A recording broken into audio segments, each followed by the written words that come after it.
Boa noite, irmãos queridos. Vamos nos harmonizar, elevando o pensamento a Deus, Jesus e a espiritualidade de luz. Agradecer-nos por esta oportunidade de fazermos o Evangelho nesta corrente de luz, de amor e de caridade. Que todos nós que aqui estamos unidos possamos receber tudo aquilo que necessitamos. Assim seja. Bom, irmãos, continuando a coletânea de preces espíritas, capítulo 28, hoje vou ler sobre os espíritos endurecidos. Prefácio. Os maus espíritos são os que ainda não foram tocados pelo arrependimento, que se comprazem no mal e nenhum pesar sentem com isso, que são insensíveis às censuras, repudiam a prece e muitas vezes blasfemam contra o nome de Deus. São as almas endurecidas que após a morte vingam-se nos homens dos sofrimentos pelos quais passaram e perseguem os que o odiaram durante a vida, seja pela obsessão, seja por alguma funesta influência. Capítulo 10, número 6, capítulo 12, número 5 e 6. Entre os espíritos perversos, há duas categorias bem distintas: os que são francamente maus e os que são hipócritas. Os primeiros são infinitamente mais passíveis de se trazer ao bem do que os últimos.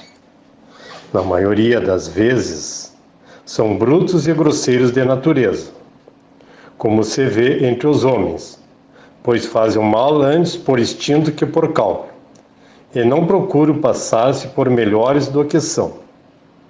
Ao contrário, há neles um germe latente que é preciso fazer desabrochar, e que quase sempre se consegue através da perseverança e da firmeza aliada à benevolência, com conselhos, argumentação e prece. Quando em trabalho mediúnico, a dificuldade que tem em escrever o nome de Deus é o indício de um temor instintivo, de uma voz íntima da consciência que lhes diz que são indignos dele. Aquele que se encontra em tal situação está no limiar da conversão.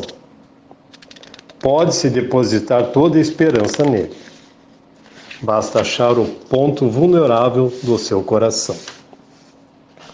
Os espíritos hipócritas, por sua vez, são quase sempre muito inteligentes, mas não têm nenhuma fibra sensível no coração. Nada os comove. Simulam todos os bons sentimentos para ganhar a confiança e ficam felizes quando encontram tolos que os aceitam como santos espíritos, pois podem governá-los segundo sua vontade.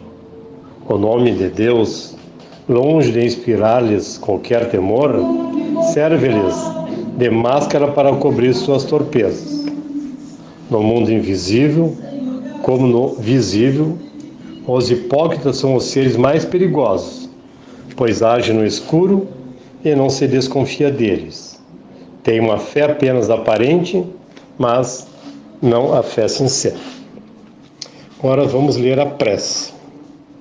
Senhor, lançai um olhar bondoso sobre os espíritos imperfeitos que ainda permanecem nas trevas da ignorância e vos desconhecem, principalmente sobre o espírito de citar o nome do espírito. Bons espíritos, ajudai-nos a fazer-lhe compreender que, induzindo os homens ao mal, obsidiando-os e atormentando-os, está a prolongar seus próprios sofrimentos.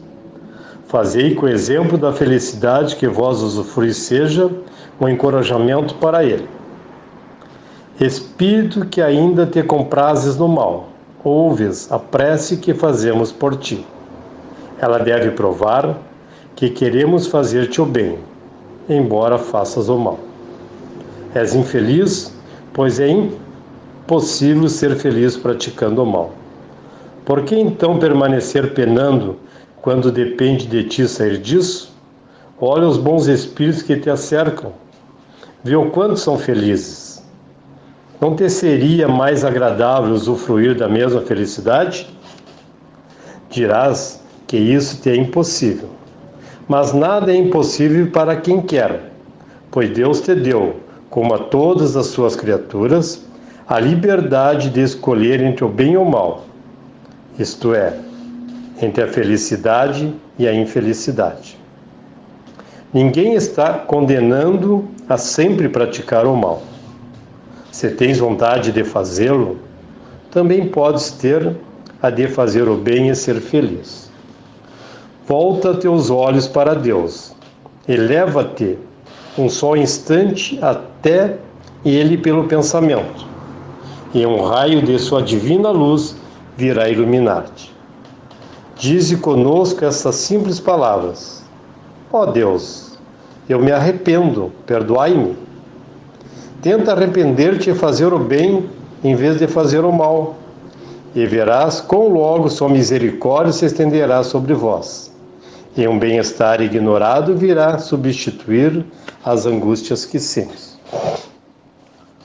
Uma vez que tenhas dado um passo na estrada do bem, o resto do caminho irá parecer-te fácil.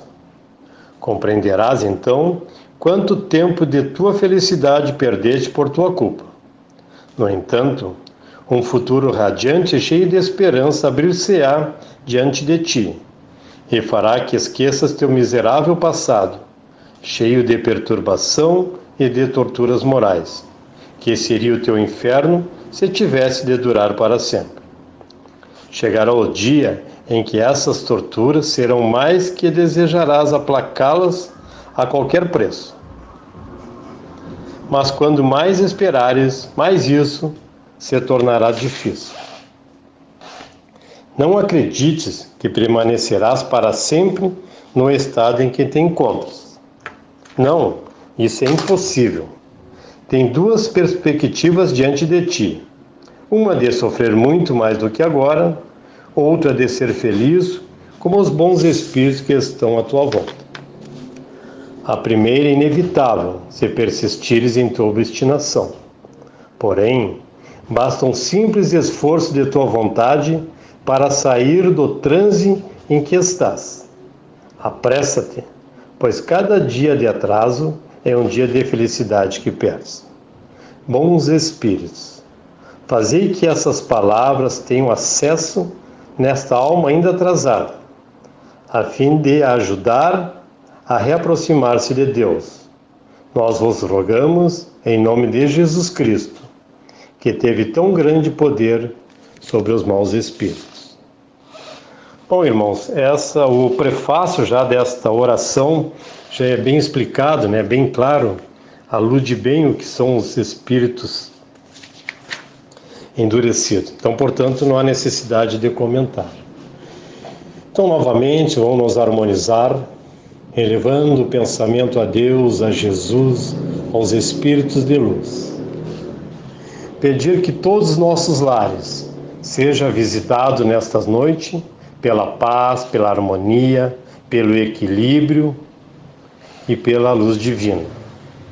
Que possamos cada dia nos melhorarmos, caminhando o caminho que Cristo nos deixou. Pedir também que tudo isso seja extensivo aos nossos familiares, aos nossos amigos e aos nossos entes queridos. Vamos pedir aos médicos e enfermeiros do espaço que coloquem todas as águas que temos nos nossos lares, a medicação necessária para tratar as nossas enfermidades. Em nome de Deus e de Jesus, assim seja.